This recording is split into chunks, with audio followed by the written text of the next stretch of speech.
తన సినిమాపై వైసీపీ తప్పుడు ప్రచారం చేస్తోందని ఆగ్రహం వ్యక్తం చేశారు సినీ నటుడు శివాజీ. తన సినిమా బాగోలేదని రిలీజ్కు ముందే రివ్యూలు రాయించారని శివాజీ ఆరోపించారు. తన సినిమాలు ఫ్లాప్ అయ్యాయంటూ మిక్స్ టాక్ అంటూ సోషల్ మీడియాలో పోస్టులు పెడుతున్నారని మండిపడ్డారు. సిబిఐ కేసులో ఉన్న వ్యక్తుల్ని రాజకీయాల నుంచి పక్కన పెట్టాలని ప్రధాని నరేంద్ర మోదీని కోరతానని నటుడు శివాజీ అన్నారు. మొత్తానికి అబ్బాయిలు సినిమా పోయింది పోయింది పోయింది పోయింది పోయింది పోయింది అని చెప్పి ట్విట్టర్లో అలాగే ఇన్స్టాగ్రామ్లో గట్టిగానే ప్రయత్నం చేశారు అబ్బాయి. అరే అబ్బాయి, ఒక విషయం చెప్తాను, గుర్తుపెట్టుకోండి. సినిమా బాగాలేకపోతే మార్నింగ్ షో తర్వాత ఎవడు రాడరా అబ్బాయిలో.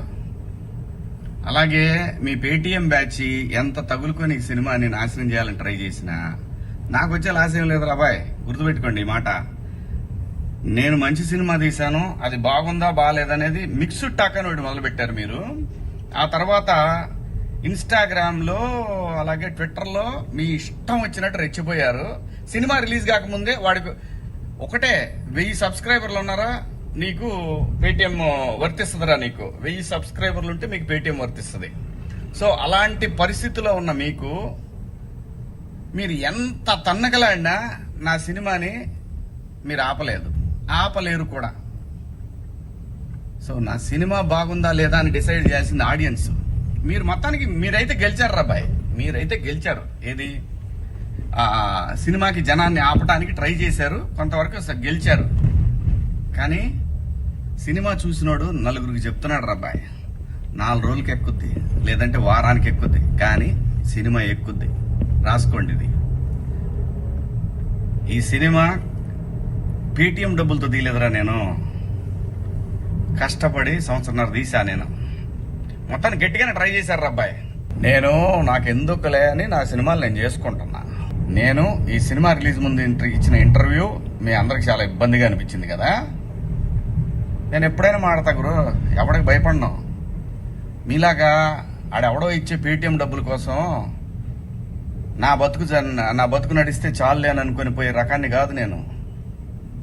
అలాగైతే మీ అందరూ తెలుసో లేదో, నేనే ఒక వ్యవస్థను ఏర్పాటు చేయగలిగినోడిని నేను కాదు. ఈ బతుకిచ్చింది మనకి జనం, అది నాకైనా రాజకీయ నాయకులకైనా. మధ్యలో పేటీఎం గాళ్ళు ఉన్నారు చూసారా మీరు, మీ అందరూ ఈ సినిమాని ఆపగలరేమో, మీరు శివాజీని ఆపలేరుగా. ఏంటి సినిమాని ఎలా ఆపగలరు మీరు?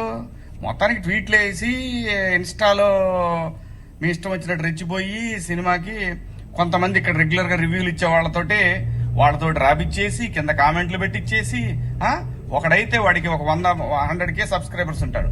సినిమా రిలీజ్ కూడా కాల. ఆశ్చర్యపోయాను నేను, ఏంటి ఏదో తేడా కొడుతుంది అనుకున్నా.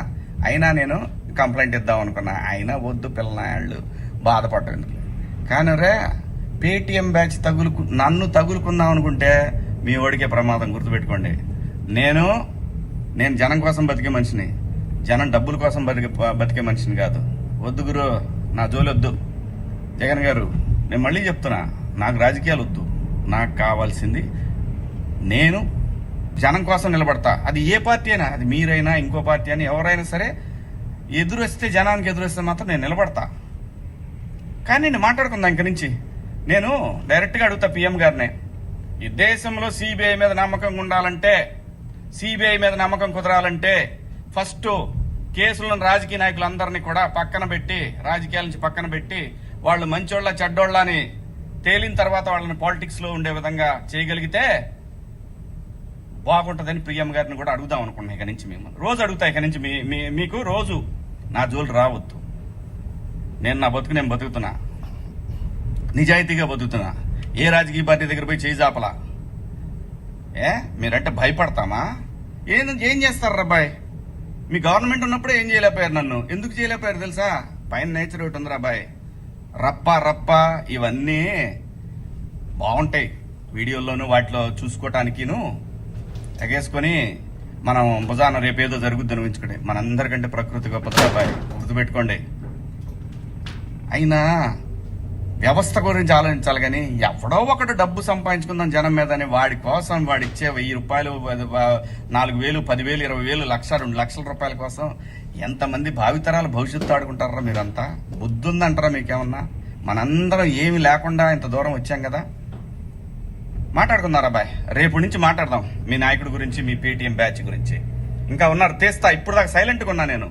మీరు నా బతుకు దాకా వచ్చారు చూసారా, ఒక్కొక్కటి చూద్దాం, మాట్లాడుకుందాం రా బాయ్.